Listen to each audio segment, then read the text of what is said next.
Louisiana bill could create new alerts for missing children with disabilities. It comes after the death of Brian Vasquez, and I just spoke with a senator behind the bill. He says more legislation is coming after our investigations.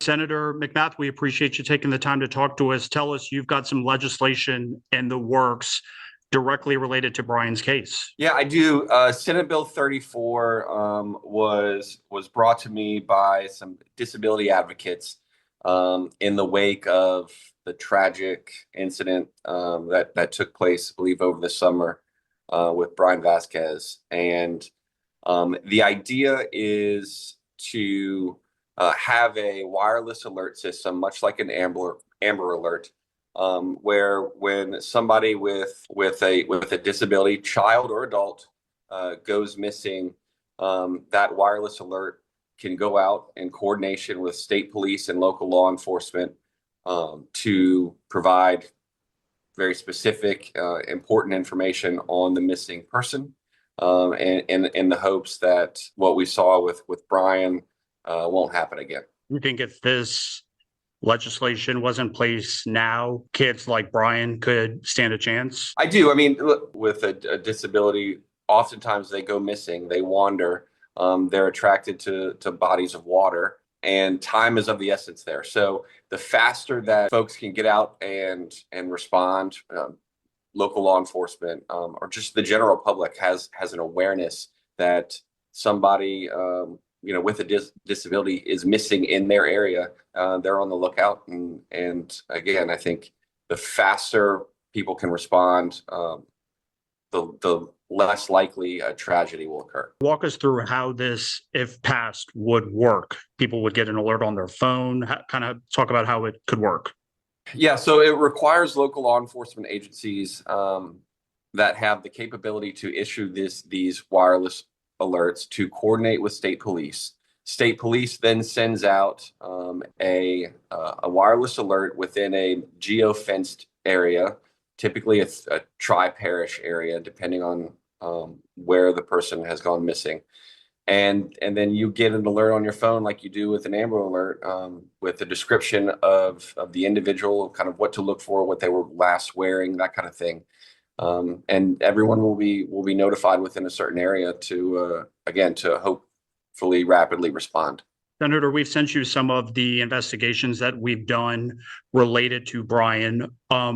WDSU Investigates has covered this extensively. What do you make of the reports that we've reported on and published since Brian's death? Tragic incident, and unfortunately, it's not the only one that has taken place in Louisiana, not by far. I think our child welfare system in Louisiana is broken, and there is significant interest in fixing the problem. We're going to take real action here. We have to, as a state, as a legislator, as the chairman of health and welfare, as a father, we can't stand by and watch these incidences of child abuse and child neglect continue on. And I've been in the legislature for 6 years.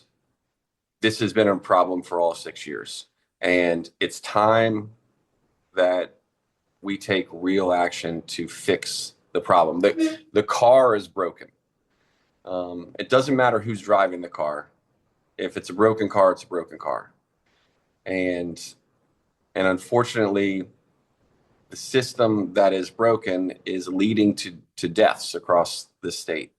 And that is not acceptable. I'm going to be introducing legislation. A number of my colleagues have already introduced legislation to try and fix the systemic foundational issues with child welfare in this state, and stay tuned.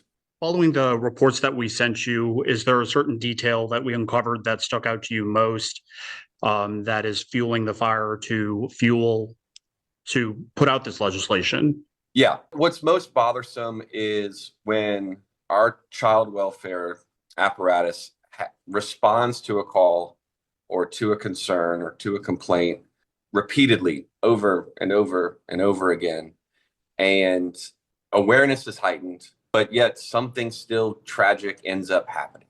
we lose another life. We lose another child dies when that child has been on the state's radar. That's unacceptable. And so we have to fix it. Senator, I can't thank you enough for your time. Is there anything else you wanted to add to our conversation this morning? No, Aubrey, I just appreciate you and WDSU covering these very important issues and bringing awareness, not just to the public, but to legislators that can hopefully make a difference. So keep up the good work, and thank you. And we asked DCFS for an interview this morning. We're still waiting for a response. Last year, DCFS did sit down with us saying change was coming. You can find that story on WDSU.com.